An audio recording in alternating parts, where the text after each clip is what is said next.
gone. Kithure amenye no impeachwo nake onakode ko impeachwo 2027. I don't see how he'll be the vote cascade at running mate. Egukorwo muico wake ukinyite hau. So let's say it's a very complicated time, especially after Raila's death for William Ruto. Ukoro na njoke njuge kaundu kangi no tukihutia horo cio wa Oburu Odinga. Ungirora Oburu ri he's working on gucokaneria ODM.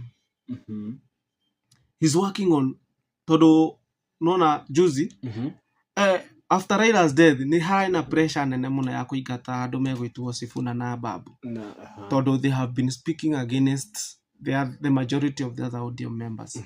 Na ni haraonekete ta haina pressure ari iguru muno but samatokanite. Yes, but in the last na nikidoga leadership ya Oburu ni roka kuoneka like that man is a real leader.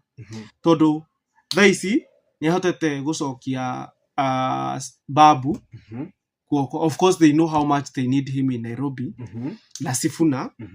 And they know that with those two they are guaranteed of controlling continue godina bere control voters voter kiriake.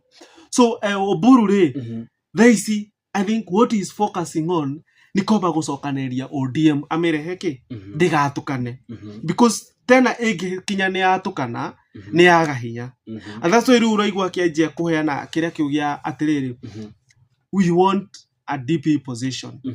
That is after abite kumenya atiriri no the moment acokaneria ndose ni kuonania atiriri they still maintain the voters ground iri rari na Baba ni kokoro mekete.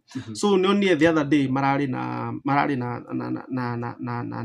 Babu na rauga ni mekumu support ta gubernatorial candidate wa Nairobi